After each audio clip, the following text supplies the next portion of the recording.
구원의 능력이 되는 십자가의 이 마음 나에게 있어야 돼. 부르심에 가기 전에 나의 마음이 먼저 이 복음 부끄러워하지 않는가? 자랑스러운가? 내가 피하고 싶은가? 여기에 대한 나의 마음이 어떤지를 먼저 확인할 수 있어요. 그래야지만이 이유 있는 부르심에 합당하게 달려갈 수 있고 내가 세워질 수가 있는 거예요. 내가 복음을 부끄러워하고 내가 하나님 자녀라는 것에 부끄러워하고 거기에 대한 정체성이 흔들린다. 나 부끄러워요. 특히 우리 랩런트들 캠프 나가면은 전도 데리고 나가면요. 이거 복음을 부끄러워하지 아니하노니인데 복음을 부끄러워하노니 이렇게 되거든요. 그러니까 전도지 전달 못하고 확신이 없으니까 구원의 능력이 되는 이 십자가의 복음을 잘 전달하지 못하는 거예요. 확신이 없으니까. 확신이 없으니까 부끄러운 거예요. 확신이 있다면은 부끄러워하지 않습니다. 담대하게 나가서 전할 수 있습니다. 왜? 십자가의 도가 멸망한 자들은 미련한 것이지만 구원받는 우리에게는 하나님의 능력이 되는 것이 확인이 되기 때문에 맞기 때문에 담대하게 나갈 수가 있는 거예요. 그런 나의 마음이 되는 거죠. 이 나의 마음 상태가 먼저 여기에 대한 어디에 있는지 내가 어느 상태에 있는지를 먼저 점검하셔야 돼요. 확인하셔야 돼요.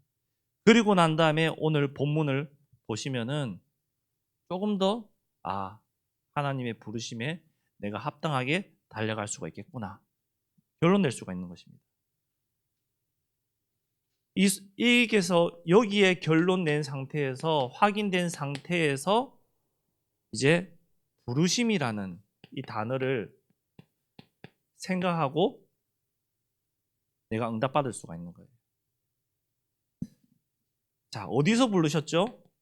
늘 얘기하는 창세기 3장 죄 가운데서 재앙 가운데서 저주 가운데서 나를 부르셨어요.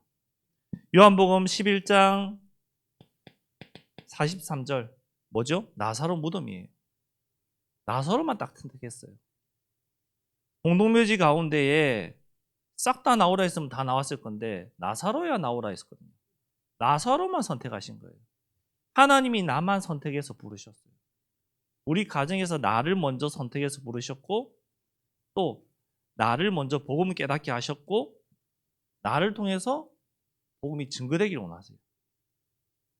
반대로 내가 먼저 아닌 우리 부모님이 내 친척이 먼저 부름받아서 나에게 이 복음이 전달되어져서 내가 그 부름에 또 합당한 삶을 살아가고 있는 것이죠. 그 부르심이 연결되는 거죠. 우리가 가난하고 힘없던 과거의 삶을 생각하면요. 그 당시에는 비참해요. 슬퍼요. 화나요. 짜증이 나요. 그런데 그 삶을 통해서 내가 예수님을 만났다. 그러면은 시간이 지나고 보면은 그 삶이 축복이거든요. 행복이거든요. 그 당시에는 못 깨달아요. 깨달을 수가 없죠. 제가 이랬거든요. 과거의 나의 삶, 저주 재앙 가운데서 이 가운데서 살았어요. 근데 이 속에서 살다 보니까 뭐가 있을까요? 외로움도 있고 또 힘들고 지치고 그런 삶을 계속 살았거든요. 초등학교 때. 근데 나사로야 나오너라. 나를 찾아오신 거예요. 그 가난했기 때문에 내가 예수님을 만날 수가 있었던 거예요. 내가 이 만남이 구했다면은 아마 만남이 이루어지지 않았을 거예요. 제가 가난하지 않았다면은 예수님을 만날 수 있는 축복의 통로가 없었을 거예요. 확신 있게 말씀드릴 수 있어요. 그 당시에는 그 가난이 싫고 화도 나고 비참하고 슬프죠. 그런데 시간이 지나면은 그 가나안 때문에 예수님을 만난 거죠. 얼마나 행복하고 기쁘고 감사가 됩니까? 감사하니까 말할 수 있는 거예요. 가난했던 것이 비참하고 슬프고 아직도 상처가 돼 있다면 말할 수 없어요. 과거의 그 가난, 나의 비참함 때문에 내가 예수님을 만날 수가 있었던 거예요. 그러면 그것이 축복이에요, 축복이 아니에요? 축복인 거예요.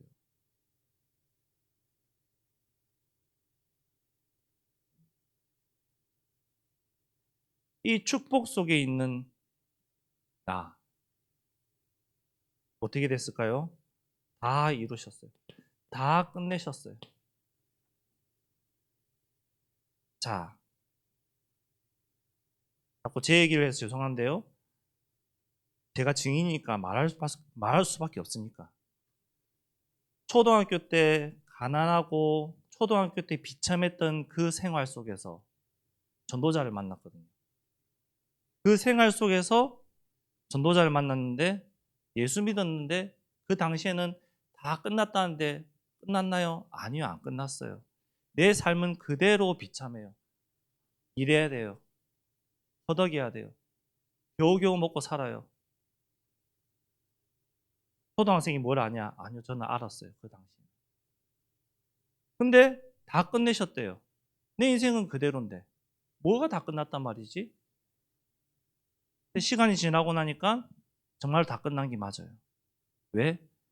나를 통해서 가문의 복음의 빛이 비춰지고 나를 통해서 할머니가 먼저 예수 믿고 엄마도 예수 믿고 돌아가셨기 때문에 다 끝난 거예요. 그 과거의 삶이 비참하지만 다 끝났다는 거예요. 예수님이 다 끝내셨다는 거예요. 시간이 지나면은 보면은 정말로 다 끝난 것이 맞아요. 근데 그 시간 지나기 전에는 힘들고 짜증나고 화날 뿐이죠. 다 그래요. 그 시기를 믿음으로 말씀 안에서 그 외로움을 이기면서 넘어섰다. 다 이루었다. 믿어지기 시작합니다. 확인되기 시작해요. 자, 부르시고 우리를 부르셨는데 누구를 부르셨냐?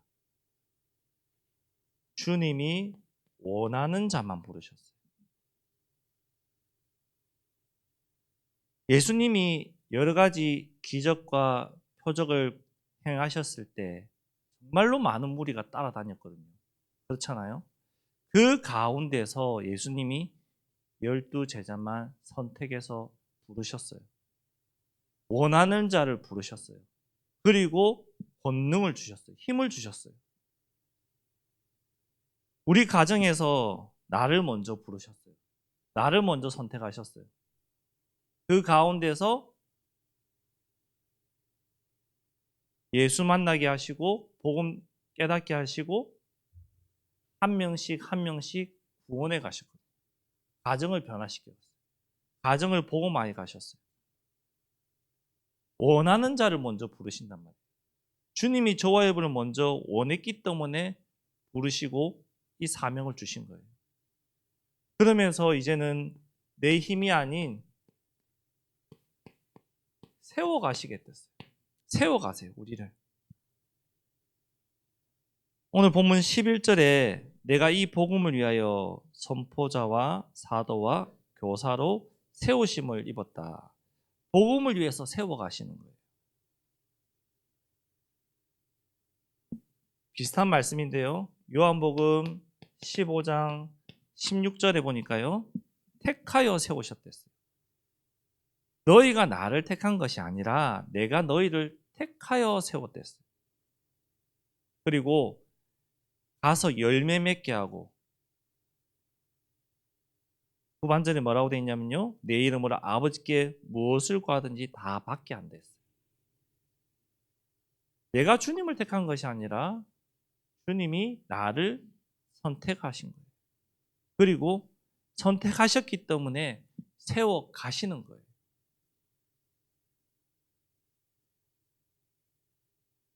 우리가 직장 생활을 하다 보면은 처음부터 관리자로 세울 수는 없거든요. 관리자가 되기 위해서는 밑에서부터 일을 차근차근 해봐야지 관리자가 되어서 사람을 부릴 수 있고 거기에 맞게끔 일을 지시할 수가 있어요. 당연한 거죠. 그 관리자로 한 단계 한 단계씩 훈련시키면서 세워가는 거예요. 사장들이, 관리자들이. 눈여겨보고 저 친구가 잔머리 써서 일을 하는지 정말로 정직하게 하는지 보고 있잖아요. 봐가면서 그게 맡기끔 하나씩 하나씩 맡기고 세워가는 거예요. 그리고 나중에 세웠다면은 그냥 맡기고 책임을 지게 하는 거예요. 우리에게 하나님이 은혜를 때에 따라서 주시면서 하나씩 하나씩 세워가고 계신다. 그 세워가는 과정 속에서 내가 힘들 때도 있고 낙심될 때도 있고 뒤에 말하겠지만 도망갈 때도 있고 떠날 때도 있는 거예요. 근데 세워가시고 왜? 선택해서 불렀기 때문에 세워가시는 거예요. 선택해서 부르지 않았다면 세워가실 필요가 없어요. 하나님이 나를 선택했기 때문에 나를 쓰셔야 되기 때문에 세워가시는 거예요. 여기에 대한 말씀이 많이 있지만 에베소서 4장 11절에서 13절에 말씀하고 있어요. 직분을 주셨어요. 오늘 본문 11절에도 말씀했죠. 직분을 주셨다. 세워가신다고. 에베소서 4장 11절에 어떤 사람은 사도로 선지자로 복음 전하는 사람으로 직분에 맞게끔 세워가시는 거예요. 하나님이 우리의 관리자라 생각하고 사장님이라 생각했을 때 우리를 봤을 때 거기에 맞게끔 행동하고 있으면 거기에 맞게끔 직분을 주시고 세워가시는 거죠. 12절에 온전하게 하며 봉사의 일을 하게 하며 그리스도의 몸을 세우게 하시기 위해서 세워가시는 거예요. 우리가 다 하나님의 아들을 믿는 것과 아는 일에 하나가 되어 온전한 사람을 이루어 그리스도의 장성한 분량을 충만한 데까지 이른다고 13절에 말씀하고 있어요. 우리는 주 안에서 한 가족이거든요. 연약해요. 누구는 머리로서, 누구는 손으로서, 누구는 발로서 쓰임받는 그 모양이 다 달라요. 그렇게 다 다른 우리가 그리스도의 교회를 세워가고 이루는 데 쓰임받는 거예요. 각자에 맞게끔 다 다른 거예요. 사람의 눈으로 볼 때 왜 저거밖에 못할까? 왜 저렇게 행동할까? 왜 저렇게 말하지? 이렇게 판단할 수 있지만 하나님은 그것도 세워가시는 과정입니다. 내가 복음 받지 않았으면 어땠을까? 지금보다 더 했을 거예요. 더 까칠하고 더 성질내고 더 했을 거예요. 근데 복음 받았기 때문에 내가 이 정도로 쓰임 받는 거예요. 세워가는 거예요. 그 복음 안에서 우리가 하나씩 하나씩 세워가죠. 그 이유 있는 세우심이에요. 제가 좀 전에 말씀드린 요한복음 21장 잘 아시는 내용이에요. 1절에서 18절까지 내용. 어떤 내용일까요? 베드로가 도망간 내용이에요. 그 베드로. 예수님이 수제자라고 하는 그 베드로. 왜 도망갔어요? 예수님을 부인하지 않겠다고 했는데 부인해버렸잖아요. 그 부인한 행동이 너무 제자로서 내가 자격이 없고 내 생각 속에 빠져서 내가 자격이 없고 예수님 더 이상 별 면목도 없는 거예요. 인간적인 생각으로도. 그러니까 부활하신 것을 알면서도 어떻게 했죠? 나는 물고기 잡으러 갈란다. 도망가 버렸어요. 그때 예수님이 찾아가셔서 21장 12절에 조반을 먹어라. 이렇게 했어요. 이 말은 뭐예요? 다 용서하시고 회복하신다는 뜻이죠. 따지지 않은 거예요. 우리가 가까운 사람들끼리, 가족끼리 잘못을 하고 뭔가를 용서를 구할 때 용서해 줄 때 너 왜 그랬어 따지기보다 그냥 이거 해 이렇게 넘어갈 때가 많잖아요. 그 말은 용서했다는 뜻이잖아요. 내가 네가 이랬지만 내가 용서하겠다. 가까운 사람끼리 가족끼리 그렇게 말하면서 용서 안 하거든요. 그냥 은근슬쩍 넘어가는 데서 용서해 버리거든요. 예수님이 조반 먹어라. 그 말은 용서하심과 회복하심을 의미하고 있는 거예요. 용서하겠다. 다시 회복시켜 줄게. 다시 해. 사명 주신 거예요. 우리도 베드로처럼 아니 베드로보다 더 심한 우리도 주님이 용서하시고 세워가고 계시거든요. 저도 베드로처럼 도망갔었어요. 5년 동안. 너무 앞에서 말하는 것과 내 삶과 행동이 다른 게 너무 싫었어요. 강단에서 예수 그리스도 모든 문제 해결자 렘넌트들한테 늘 주일마다 말하고 현장에서도 말하고 하는데 실제로는 난 안 믿어지면서 말하는 게 너무 싫었어요. 그래서 도망갔어요. 하기 싫습니다. 몇 년을 목사님한테 얘기하면서 그만두려고 했는데 절대로 안 된다 하셨는데 제가 마지막에 뭐라고 얘기했냐. 목사님이 강단에서 이렇게 말씀하신 적이 있어요. 본인도 하기 싫어서 도망가서 배추 장사 해봤다. 본인도 도망갔다. 그 얘기 하셨거든요. 그래서 제가 그걸 언약으로 잡고 목양실 들어가서 목사님도 도망갔다고 하지 않았습니까? 저도 내려놓고 싶습니다. 그러니까 가라고 하시더라고요. 그 5년이라는 시간 동안 하나님이 부른 택한 자는요. 마음에 자꾸 울림이 와요. 자꾸만 울림이 와요. 네가 지금 뭐 하고 있지? 네가 있어야 될 자리가 이 자리냐? 계속해서 울림이 와요. 하나님이 자녀라는 증거거든요. 하나님이 세워가시는 증거거든요. 우리의 모습을 볼 때에 그런 사람이 무슨 목회자야, 무슨 권사야, 장로야, 그건 사람의 눈입니다. 하나님의 시선으로 볼 때는 우리는 완벽한 하나님의 자녀들이에요. 하나님의 자녀로서 하나님이 완벽하게 디자인해 가시는 과정이고 세워가고 있는 과정 속에 있는 것이고 그 과정 속에 있기 때문에 사람의 눈으로 보면은 아직까지는 부족하고 미흡하고 부끄러워지는 것이 당연한 거예요. 사람의 눈으로 보니까요. 근데 하나님의 시선으로 보면은 세워가고 있는 거거든요. 하나님이 세우신다고 했잖아요. 사람이 세운다. 그러면 사람의 일을 하면 되는 거예요. 하나님이 세우시기 때문에 우리는 하나님의 일을 해가는 것이고 하나님이 세워가시는 거예요. 우리는 다 부족합니다. 언제 완벽해지냐? 천국 가는 그 순간까지도 완벽해지진 않아요. 천국 갈 때 완벽해져요. 죽어야지만 완벽해지는 거예요.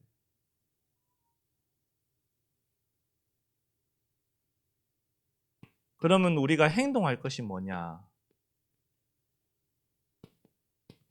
내가 무엇을 행동할 것이냐? 13절에서 14절에 말씀하고 있어요.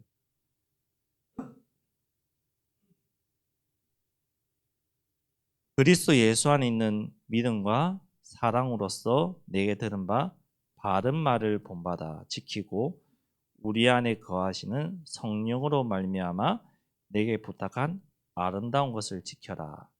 이것을 행동해야 돼요.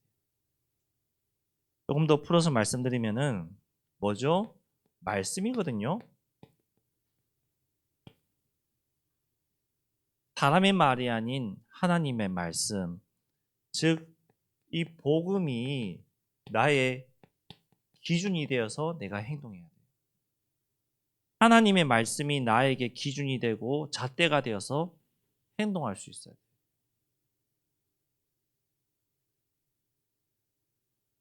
본문과 비슷한 말씀인데요. 로마서 5장 8절 뭐죠? 십자가의 용서와 사랑이에요. 우리가 아직 죄인 되었을 때, 창세기 3장 가운데 있을 때에 죽어야 할 때에 그리스도께서 우리를 위하여 죽으심으로 하나님께서 우리에 대한 자기의 사랑을 확증하셨댔어요.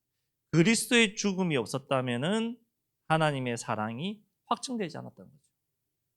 그 그리스도의 죽음으로 인하여 창세기 3장 가운데 있는 나를 나사로야 나오너라 찾아오신 거예요. 찾아오셔서 다 끝내시고 원하는 나를 부르시면서 이제는 확증하신 거예요. 그럼 내가 어떤 행동을 해야 되냐? 빌립보서 1장 27절에 말씀하고 있습니다.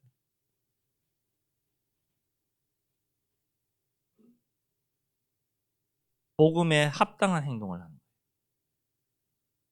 오직 너희는 그리스도의 복음에 합당하게 생활해라. 이는 내가 너희에게 보나 떠나 있으나 너희가 한 마음으로 서서 한 뜻으로 복음의 신앙을 위하여 협력하는 것과 그 말은 뭐죠? 이것과 연결됩니다. 사도행전 10장 24절. 내가 달려갈 길과 주 예수께 받은 사명 곧 하나님의 은혜의 복음을 증언한 일을 마치려 하면은 나의 생명조차 조금도 귀한 것으로 여기지 아니하노라. 이렇게 연결될 수 있죠. 복음에 합당한 행동. 내 삶의 이유가 십자가의 복음인 거예요. 우리의 삶의 이유. 내가 변화되어야 될 이유. 하나님이 나를 변화시키는 이유.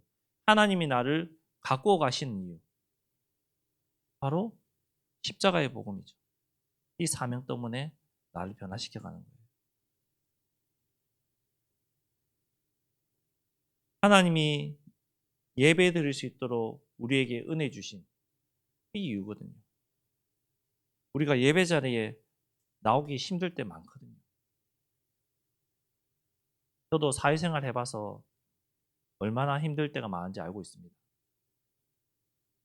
심지어 저는 교육자 생활도 하고 5년 동안 쉬었을 때 직장 생활도 했잖아요. 그러면은 직장 생활할 때 얼마나 피곤하고 힘들고 주일날 가기 싫을 때가 얼마나 많은지 저는 알거든요. 그런 갈등과 여러 가지 올 때 그걸 버리고 예배 자리에 나온다. 대단한 도전이고 대단한 힘이거든요. 예배 자리에 앉아 있는 것이 어마어마한 하나님의 은혜가 아니면은 나올 수가 없어요. 이 자리에 오신 것이 정말로 하나님의 은혜입니다.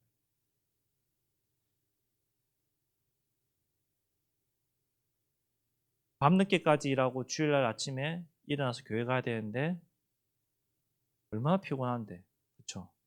더 자고 싶은 욕심, 그 영적인 싸움, 그 모든 것과 싸워서 주의 전에 나와서 예배드린다. 승리하신 거예요. 그 자체만 해도 승리한 거예요.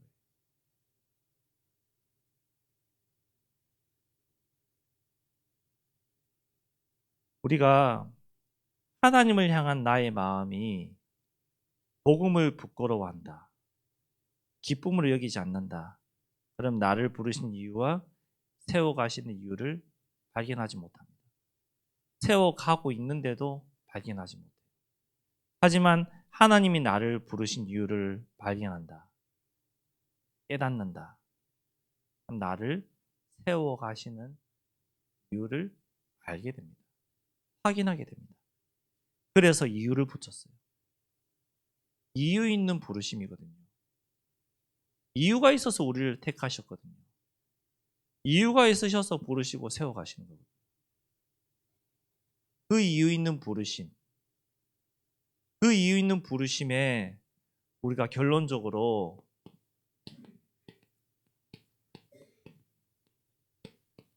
결단하는 삶을 사셔야 돼요. 이유 있는 부르심 가운데 내가 결단하는 삶을 살아가야 돼요.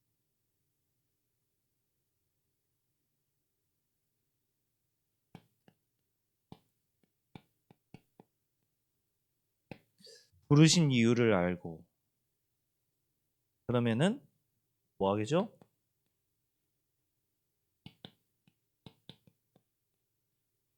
자연스럽게 행동하는 삶이 되는 거죠. 직장 생활하면서 관리자가 나에게 이 일을 맡겼다면은 그걸 알기 때문에 그 일을 처리할 수 있는 행동하는 거잖아요. 하나님이 저와 여러분을 부르신 이유를 안다. 모든 것이 달라집니다. 각자에게 주신 달란트와 은혜대로 내가 쓰임 받는 거예요. 우리에게 주신 달란트와 은혜가 아직 발견되지 않았다. 발견되지 않을 수도 있습니다.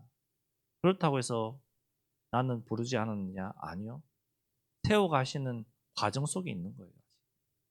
그 과정 속에서 발견하게 하실 거예요.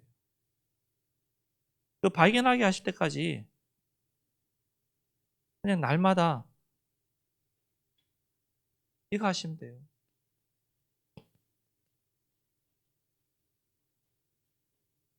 은혜를 간구하시면 돼요. 내가 뭘 하겠습니까? 우리가 할 수 있는 건 없거든요. 그 이유가 발견되지 않았다면은 그냥 은혜를 간구하는 거예요.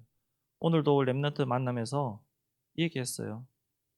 교회 오기 싫지? 네. 예배 드리기 싫지? 네. 근데 와야 되지? 네.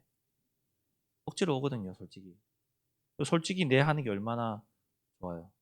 포장할 수도 있는데. 그래서 제가 뭘 했냐?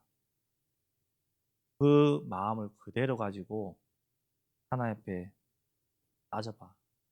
왜 예배 드려야 돼요? 알게 해주세요. 그 마음 그대로 기도해봐라고 했어요. 기도하기 싫을 때 어떻게 하면 그냥 따져봐. 왜 예배 드려야 돼요? 왜 가야 돼요? 그렇게만 질문해봐. 그렇게 말했어요. 그것이 바로 은혜를 간구하는 삶이거든요. 내가 왜 예배 드려야 돼요? 내가 왜 은혜를 간구하는 삶이거든요. 질문하는 거잖아요. 하나님 앞에. 시편 51편 1절에서 2절에 보니까요. 이렇게 말씀하고 있습니다. 하나님이여 주의 인자를 따라 내게 은혜를 베푸시며 주의 많은 긍휼을 따라 내 죄악을 지워 주소서. 나의 죄악을 맑게 씻으시며 나의 죄를 깨끗이 제하소서. 하나님의 은혜로 나를 용서해 달라 이 말이죠. 간구하는 삶이에요. 주의 은혜로 살게 해달라고. 날마다 주의 은혜를 간구하는 삶을 살아가다 보면은 보혜사 성령께서 우리를 가르치시고 깨닫게 하시고 생각나게 하시고 나를 변화시켜 가실 거예요. 그래서 제가 랩런트한테 그 말했어요. 기도 잘 안 되지만 예배 드리기 싫지만 근데 네 마음에 이거 해야 될 것 같다는 생각은 들지. 그 생각이 드는데 네가 선택하기 싫은 거고 나는 아니라고 말하고 있는 거지. 네 하더라고. 그 생각을 누가 주실까요? 성령께서 주시는 거거든요. 보혜사 성령께서 계속 광고하고 있고 생각나게 하고 깨닫게 하고 변화시켜 가시는 거거든요. 하나님의 자녀이기 때문에 세워가시는 과정 속에 있는 거예요. 그 세워가는 과정이 내 마음에 생각이 드는 거예요. 내 마음에 변화가 생기는 거예요. 그때 비로소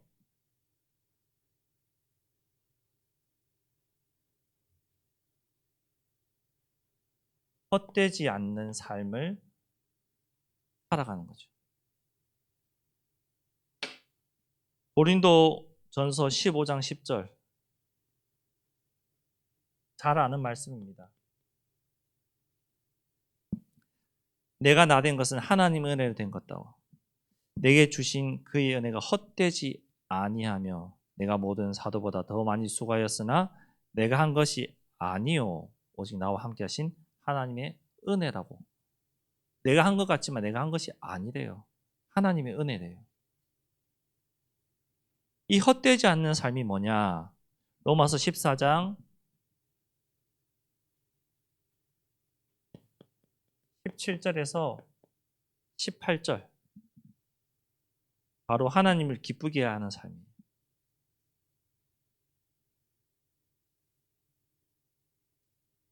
우리 관심이 다 여기 있어요.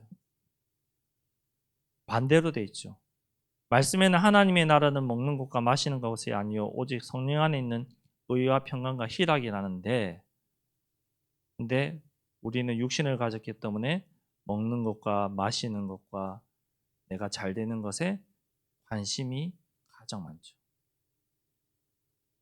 그러면은 불신자들과 크게 다를 것이 없는데, 하나님의 자녀인데도. 18절에 이렇게 말씀하고 있습니다. 이로써 그리스도를 섬기는 자는 하나님을 기쁘시게 하며 사람에게도 칭찬을 받느니라. 우리는 하나님을 기쁘시게 하는 자예요.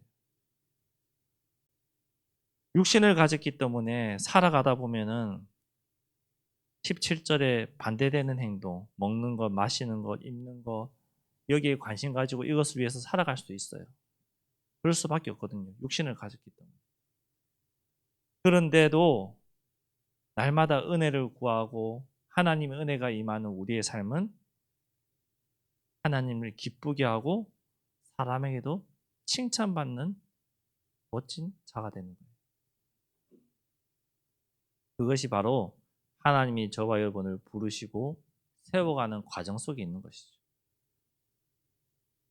우리가 신앙생활을 처음 할 때를 생각해 보십시오. 칭찬받는 역할이 많이 있었던가요? 신앙생활 처음 왔을 때 그냥 교회만 와도 아유 잘 왔다, 잘 오셨습니다. 하다 신앙생활 쭉 하면서 칭찬받기는커녕 오히려 왜 저렇게 할까? 오히려 욕합니다. 오히려 탓합니다. 그리고 비교합니다. 처음엔 안 그랬는데. 그런데 그 모든 과정이 하나님 우리를 세워가는 과정 속에 있는 것이고 기쁘시게 하는, 칭찬받게끔 만들어 가신 데서. 말씀을 정리하겠습니다. 이유가 있거든요. 하나님이 우리를 부르신가 세우시면 이유가 있어요. 그냥 부르지 않으셨어요. 분명한 이유 있는 부르심이에요. 그 부름에 대한 이유가 있으니까 세워 가시는 거예요. 그 이유 있는 부르심과 세우심에 내가 응답받고 정말 하나님을 기쁘시게 하고 싶다. 그럼 나의 마음이 이 복음을 부끄러워하느냐, 아니면 복음이 자랑스럽고 복음이 기쁨인가? 여기서부터 질문해 보셔야 돼요. 거기에 대한 질문이 확인된다. 그럼 부르심에 이제 합당한 삶을 내가 담대하게 살아갈 수가 있는 거예요.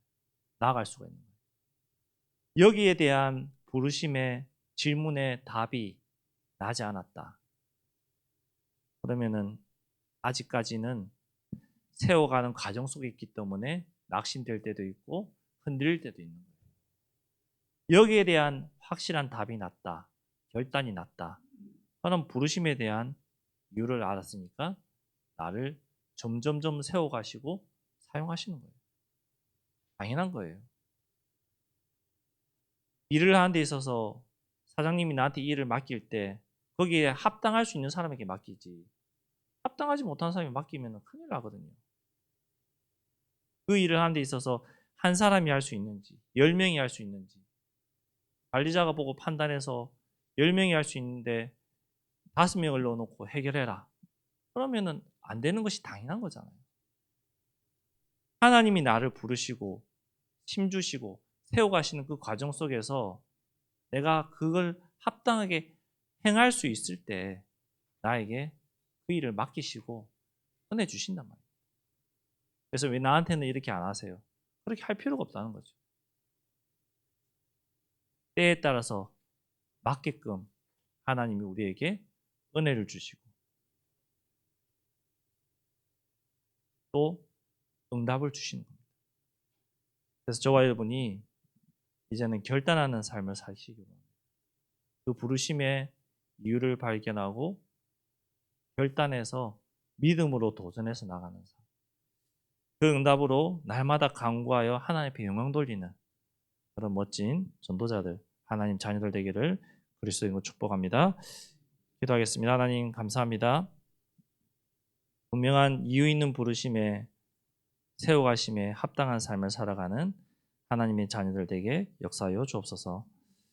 나를 세워가는 그 과정 속에 여러 가지 시련과 아픔과 또 어려움이 있지만 이 위기를 이길 수 있는 힘도 주시고 깨달을 수 있는 은혜도 주시고 그 은혜 속에서 강하고 담대하게 나아가 증인으로 설 수 있도록 우리 모든 성도님들에게 은혜를 다하여 주옵소서.